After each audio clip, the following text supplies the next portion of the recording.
I'm Dana K. White of aslopcomesclean.com, and I talk about decluttering as my job.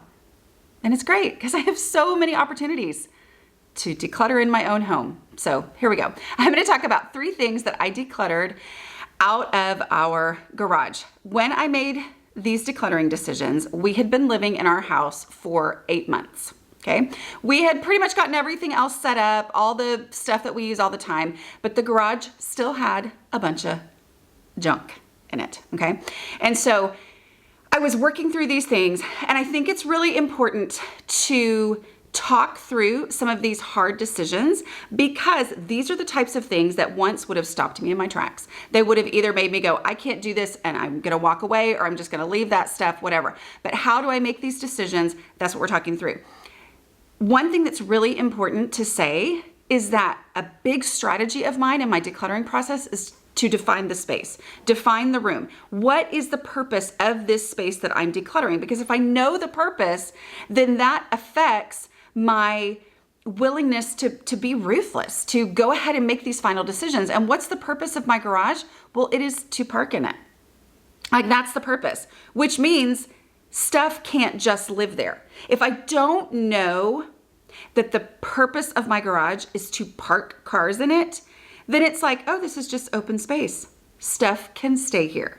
But if I have it in my mind that I am working toward this space being empty so that it can serve its purpose, that changes things, okay? But if you're new here, I have a 5-step decluttering process that I talk about all the time, and I talk about in my books and all that kind of stuff. These 5 steps help me work through any amount of clutter without using emotions, okay? Because if I let myself use emotions, then I'm like, well, I'm gonna keep it all. Okay, all right, so here we go.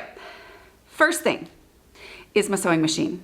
My beloved, yet broken sewing machine. So I do have to say that in that picture you're seeing, I did wipe it down because, you know, it had been out there for like 8 months. And so it was not exactly beautiful looking. But I came across my sewing machine and my first thought was, oh, well, that has to stay out here because it needs to be fixed. Well, my decluttering process is making final decision by final decision, item by item, and then acting on that final decision.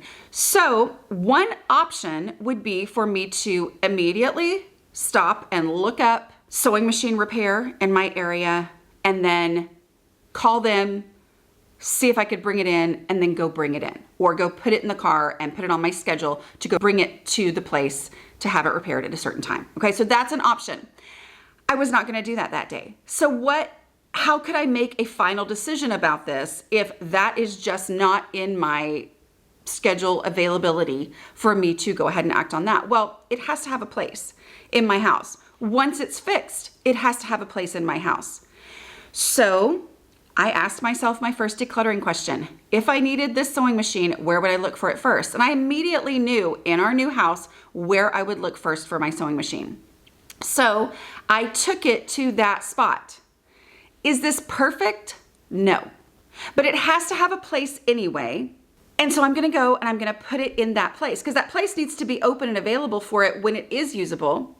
And it's not an option for me to just leave it in the garage waiting for this sometime in the future when I'll finally get to it. Instead, it needs to have a home. One other option would be, let's say, now I know this is a real issue for a lot of people like me who struggle with clutter, is, oh, we like to fix things. We like to see that, you know, things are not junk. We see the value in something even though it's not perfect. All I have to do to that is blah, blah, blah, blah, blah. Well, that can get us into a lot of trouble, right? Like, it can be the thing that causes the house to get out of control because we're gathering all these things that, well, if I just someday do such and such, then I will, then I should keep it, right? So another option would be to have a designated space in my home that is for things that need to be fixed, okay? And this space in my home is defined. It's a container. This is another big one of my decluttering strategies, is to view every space in my home as a limit, as a container, okay? As a space that defines how much I can keep and my house not get out of control. This space in my home would need to be a place that didn't need to be used for other stuff that's going to be used on an ongoing basis, okay? I don't want to have, this is my space, this is my guest room, and I'm just going to keep filling it and filling it and filling it and filling it with all the stuff that needs to be fixed and done later. And then I actually can't have guests in my home because that room is actually just full of broken stuff, okay? So it can't be a space that I need to use for other things, but if I have a defined space, what that does in my brain as I go take it there now, because that's part of my decluttering strategy is to take something there now. When I take it to this space, then it helps my brain go, wait a minute, this space is limited.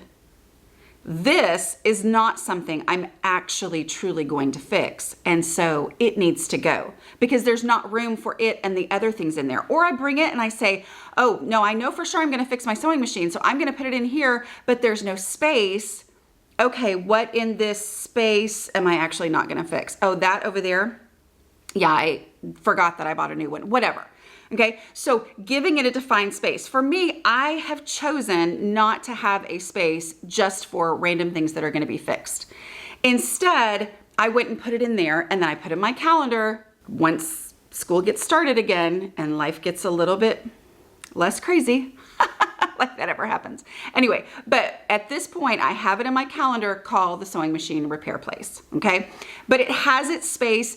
I know exactly where it is. I'm going to be able to find it when I need it to go take it in and have it fixed. Okay. Not like I sew that much, but whatever. Next thing is a sealed in the package, brand new printer ink.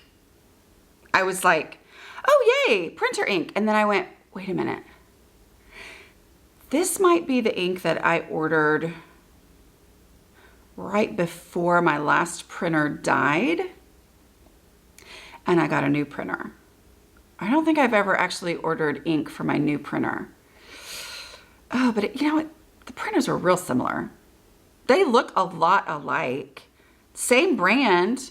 There's a decent chance that this printer ink will probably, it might, who knows? It could work on my new printer too, right? So what do I do when I say, okay, where would I look for this first? I have to take it there now.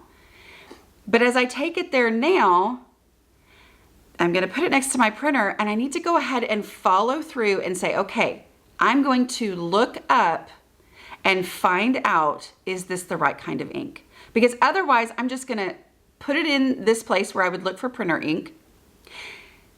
And then at some point when I need printer ink, I'm going to look there. And if it doesn't work, I'm going to be extra frustrated with myself, right?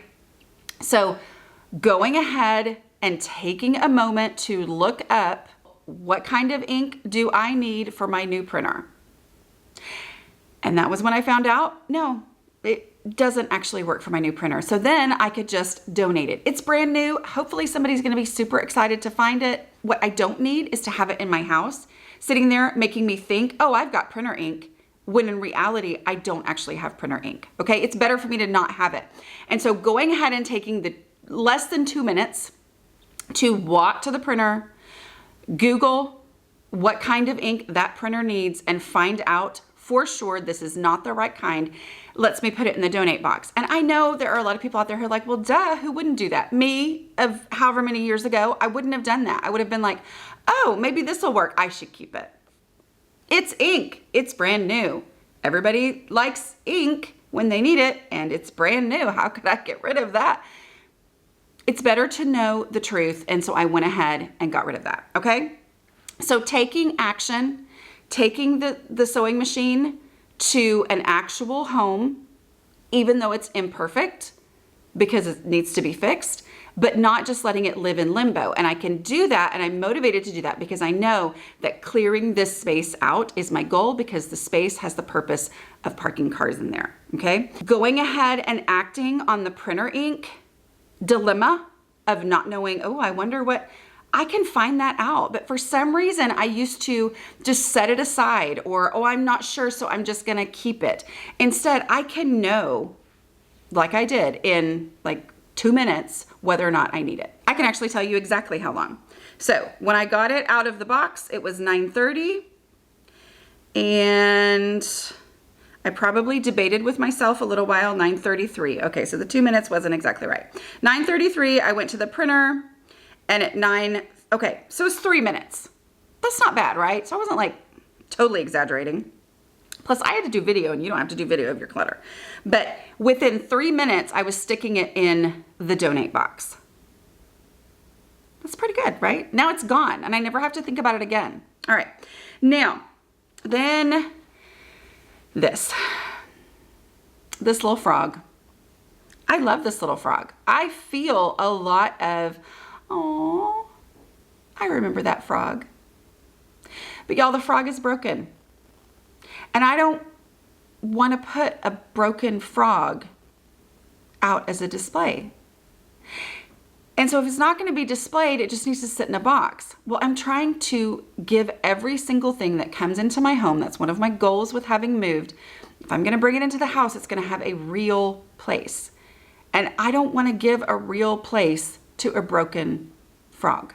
And then when I start viewing it that way and I think, oh, well, then I need to let it go, I realize, oh, I remember the frog, but I don't remember why it was meaningful. If you gave it to me, thank you so much. It meant a lot in the beginning. I know it did. But y'all, I've forgotten. Like, I literally cannot remember why this frog feels sentimental. Like, the sentiment itself is gone. All right? But knowing that I needed to give it a place and acknowledging I wasn't going to give it a place when it's broken is what broke me out of my, oh, of course I have to keep this. No, I have to give it a place if I'm going to keep it. And that helps me face reality. And facing the one reality of I'm not going to put a broken frog out then helps me go, oh, about the reality that, oh yeah, I don't even remember what this was about. I know there are going to be some people watching who are like, people debate that much with themselves over stuff like that. Yes, we do. And I do videos like this because a lot of you tell me it's helpful to hear my thought processes of how it is that I'm willing to get rid of stuff. And I just want to tell you, it gets easier and easier and easier. I mean, like, the more I do that, the more I go ahead and act on something like the printer ink, something useful, right? And expensive. The more times that I act on that and realize, oh my goodness, 3 minutes, and now I never have to think about it again in my life. The more I do that, the more willing I am to do stuff like that in the future. So it really does build over time. Okay. I will talk to y'all later. Bye.